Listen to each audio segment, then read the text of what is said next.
மரண தண்டனையை ஒழிக்க வேண்டும். மரண தண்டனை இல்லாமல் பல நாடுகள் தண்டனை வழங்குகிற முறையை உருவாக்கியிருக்கின்றன. அந்த வரிசையிலே இந்தியாவும் இடம்பெற வேண்டும். செங்கொடியின் நினைவு நாளில் இந்த கோரிக்கையை இந்திய ஒன்றிய ஆட்சியாளர்களுக்கு விடுதலை சிறுத்தைகள் கட்சி முன்வைக்கிறது. பீகாரில் ராகுல் காந்தி அவர்களின் யாத்திரை அனைத்து தரப்பு ஜனநாயக சக்திகளையும் உசுப்பியிருக்கிறது. அகில இந்திய அளவில் பெரும் தாக்கத்தை அது ஏற்படுத்தி வருகிறது. பாஜக மற்றும் அதன் துணைநிலை அமைப்புகள், சங்க பரிவாரங்கள் தேர்தல் ஆணையத்தை பயன்படுத்தி எப்படி வாக்கு திருடுகிறார்கள், திருடி ஆட்சி அதிகாரத்திற்கு வருகிறார்கள் என்பதை அம்பலப்படுத்துகிற ஒரு பயணமாக இது அமைந்திருக்கிறது.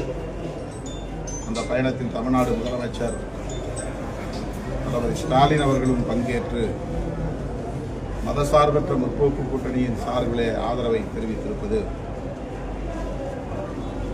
புதிய நம்பிக்கையை உருவாக்கியிருக்கிறது.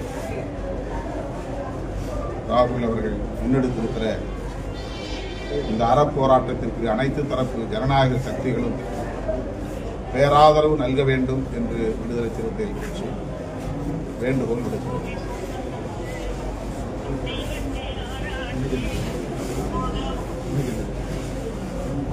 குடியரசு துணைத் தலைவர் தேர்தல் திட்டமிட்டு நம் மீது திணிக்கப்பட்ட ஒரு தேர்தல். பதவிக்காலம் முடிவதற்கு முன்னதாகவே மாண்புமிகு ஜக்தீப் தங்கர் அவர்களை அச்சுறுத்தி பதவி விலக வைத்திருக்கிறார்கள்.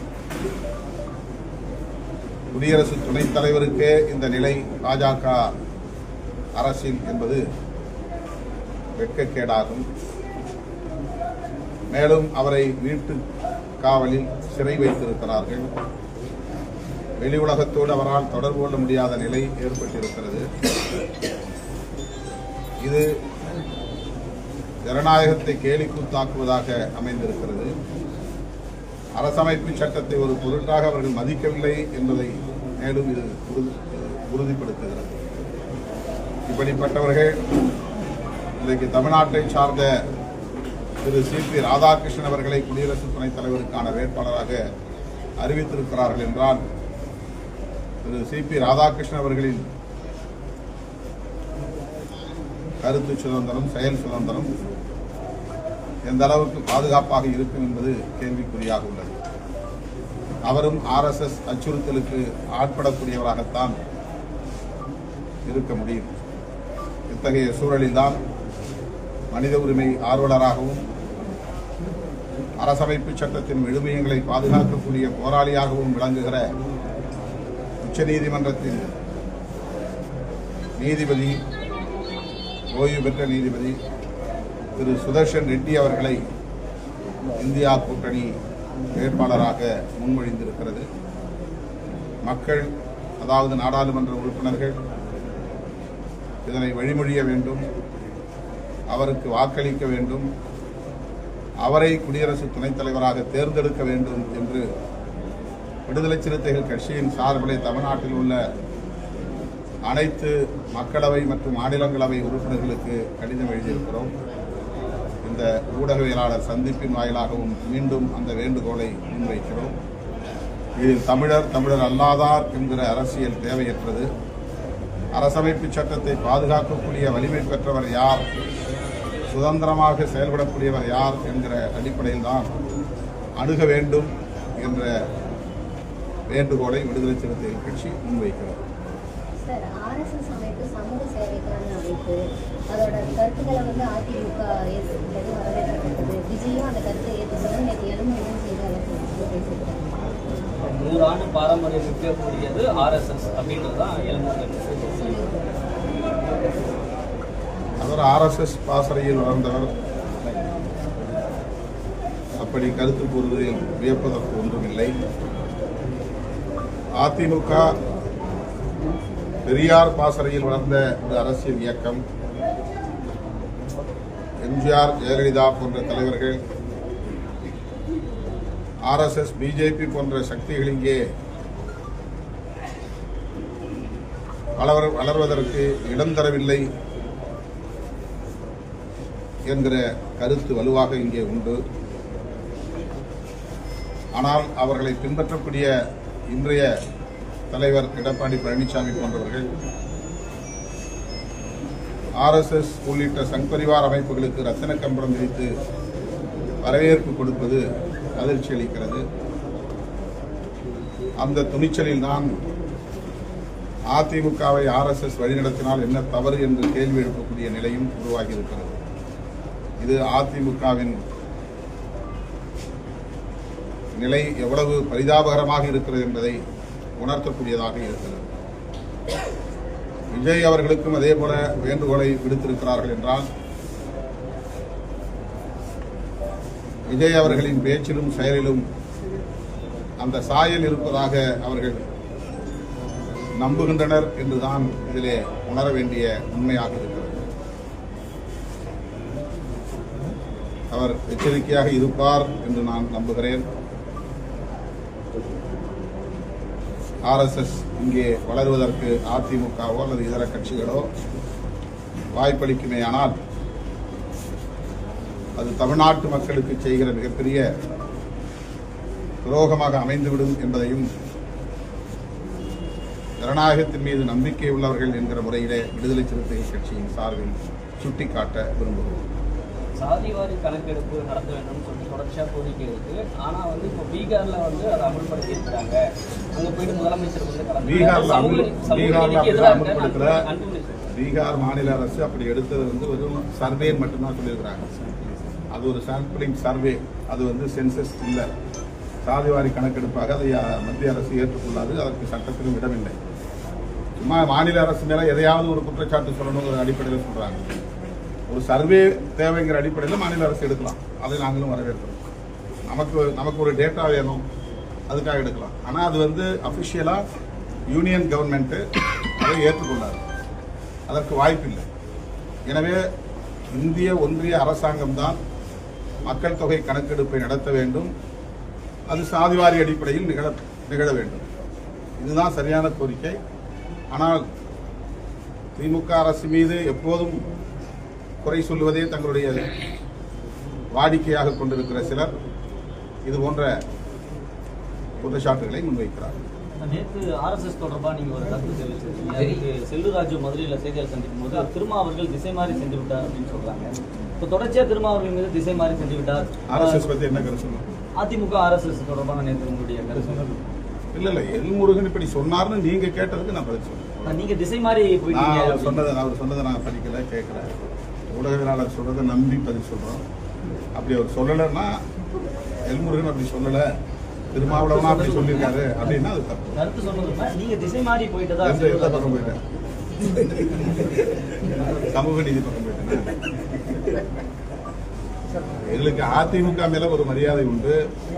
அதிமுகவை ஒரு திராவிட இயக்கம் அல்லது சமூக நீதி இயக்கம், பெரியார் இயக்கம், அண்ணா இயக்கம் என்று நம்புகிறோம். அந்த நம்பிக்கையின் அடிப்படையில் தான் இந்த கருத்துக்களை முன்வைக்கிறோம். இல்லைன்னா இதை பற்றி சொல்ல போறதில்லை. இப்போ பாஜகவோட எவ்வளவோ கட்சிகள் தொடர்பு வச்சிருக்கிறாங்க, உறவு வச்சிருக்கிறாங்க. அவங்கள பற்றி நாங்கள் சொல்றோமா? எத்தனையோ தலைவர்கள் பாஜகவோடு நட்பு வச்சிருக்கிறாங்க. அவங்கள பற்றி நாங்கள் எதுவும் விமர்சனம் பண்ணலையே. அதிமுகவை இன்னும் நாங்கள் வந்து ஒரு திராவிட இயக்கம் நம்புறதுனால இந்த கருத்து சொல்றோம், அவ்வளவுதான். இல்லை இது திராவிட இயக்கம்லாம் கிடையாது, நீங்க தப்பா புரிஞ்சுட்டு இருக்கிறீங்க, அப்படிலாம் பேசாதீங்க திருமாவளவன் அப்படின்னு சொன்னாங்கன்னா அடுத்த நொடியிலிருந்து அதை நான் பேச மாட்டேன். மோடி மீட்க வேண்டும் அப்படின்னு பேசியிருந்தாங்க. இது வந்து அங்க இலங்கையில கட்சி தர முடியாது அப்படின்னு அதுக்கு விஜய் தான் பதில் சொல்லணும். அவர்கிட்ட கேட்டு அவர் தான் அந்த கோரிக்கை வச்சிருக்காரு. அந்த கோரிக்கைக்கு இலங்கையிலிருந்து பதில் வந்தது. அப்ப அவரு தான் அதுக்கு பதில் சொல்லணும். திமுக தலைவராக முதலமைச்சர் மு.க. ஸ்டாலின் பொறுப்பேற்று உடனே 8 ஆண்டுகள் வந்து முடியுது. மாநில கட்சிக்கு மத்தியில இருந்து ஒரு பெரிய அழுத்தம் இருக்கு அப்படின்ற விமர்சனங்களை அவர் 8 ஆண்டுகள் முடிச்சிருக்காரு. திமுக தலைவராக முதலமைச்சர் மு.க. ஸ்டாலின் பொறுப்பேற்று 8 ஆண்டுகள் முடியுது. மத்தியில வந்து மாநில கட்சிகளுக்கு ஒரு பெரும் அழுத்தம் இருக்கு. இப்படி இருக்கக்கூடிய சூழல்ல இங்க தமிழகத்துல திமுகவுடைய செயல்பாடுகள் ஆட்சியில் இருக்கிறாங்க, அவருடைய பொறுப்புகளின் பணிகளும் எப்படி இருக்குன்னு நீங்க பார்க்கலாம்.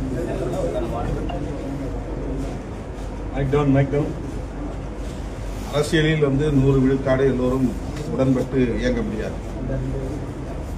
எங்களுடைய பார்வை, எங்களுடைய நிலைப்பாடுகள் அப்படியே திமுகவினுடைய பார்வையோடு பொருந்த வேண்டும், நிலைப்பாடுகளோடு உடன்பட வேண்டும் என்று எதிர்பார்க்க முடியாது. அந்த வகையில் எங்களுக்கு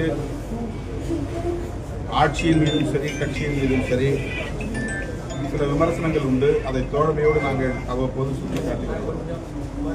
அதையெல்லாம் தாண்டி தமிழையும், தமிழ் மக்களையும், தமிழ் மண்ணையும் பாதுகாக்க வேண்டிய ஒரு யுத்த களத்தில் திமுகவோடு இணைந்து நாங்கள் பயணிக்க வேண்டியது ஒரு வரலாற்று தேவையாக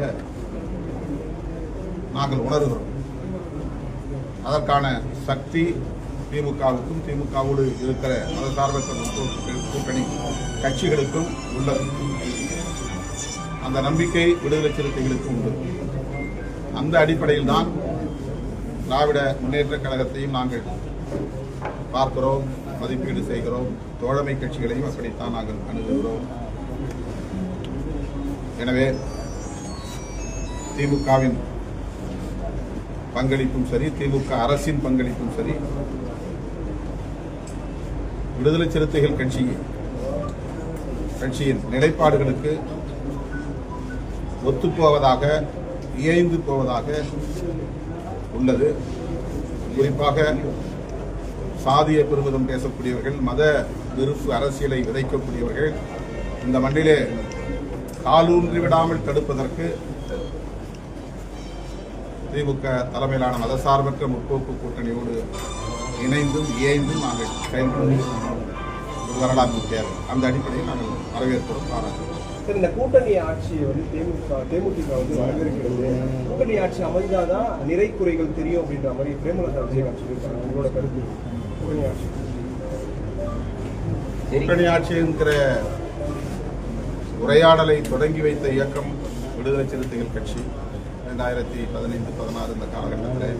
அதற்கு முன்பு யாரும் பேசியிருக்கலாம். ஆனால் இதை ஒரு பொதுவெளியிலே பேசக்கூடிய பொருளாக மாற்றியதில் விடுதலை சிறுத்தைகள் கட்சிக்கு முக்கியமான பங்கு உண்டு.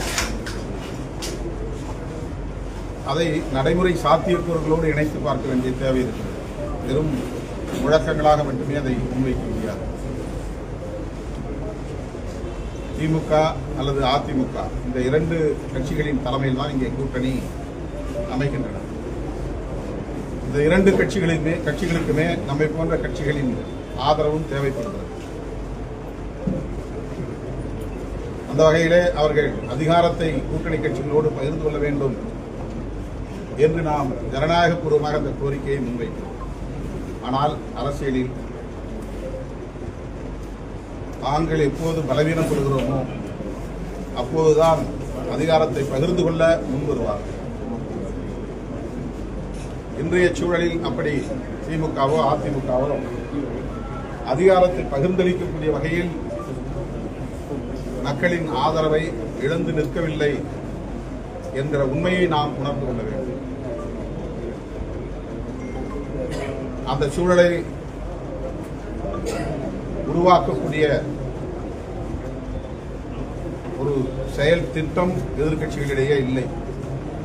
ஒருவருக்கொருவர் உடன்படுகிற கட்சிகளை கூட, தலைவர்களை கூட காழ்ப்புணர்வின் அடிப்படையில் விமர்சிக்கக்கூடியவர்களாகத்தான் இருக்கிறார்களே தவிர தொலைநோக்கு பார்வையோடு கூட்டணி ஆட்சியை எதிர்காலத்தில் உருவாக்க வேண்டும், அதற்கு யார் யார் நமக்கு தோழமை சக்திகளாக இருப்பார்கள் என்பதையெல்லாம் கணக்கிலே கொண்டு காய்களை நகர்த்தாமல் தனிப்பட்ட முறையிலே விருப்பு வெறுப்பை வன்மமாக கக்கிக் கொண்டிருக்கிறார்கள். ஆகவேதான் நான் இப்போது அந்த சூழல் கணியவில்லை என்பதை திரும்ப திரும்ப சொல்லி வருகிறேன். கூட்டணி ஆட்சி என்பது டெல்லியிலே 1977 உருவானது. அப்போது எல்லா எதிர்க்கட்சிகளும் ஒன்று சேர்ந்து அந்த குறைந்தபட்ச ஒப்பந்தத்தின் அடிப்படையில் தான் களம் கண்டார்கள். அதுபோல தமிழகத்தில் எதிர்க்கட்சிகள் திமுக அதிமுக 2 கட்சிகளும் வேண்டாம், அல்லது இந்த இரண்டு கட்சிகளில் எந்த கட்சி ஆட்சிக்கு வந்தாலும் அவர்களுக்கு ஒரு நெருக்கடியை உருவாக்க வேண்டும் என்று கருதக்கூடியவர்கள் ஒற்றுமையாக இல்லை, ஒன்றுபட்டு செயல்படுவதற்கும் தயாராக இல்லை. தனித்தனியே உதிரிகளாக இருந்து கருத்துக்களை சொல்லக்கூடியவர்களாக வெறும் விமர்சனம் வைக்கக்கூடியவர்களாக இருக்கிறார்களே தவிர அதை தொலைநோக்கு பார்வையோடு அணுகக்கூடிய அணுகுமுறை இல்லை.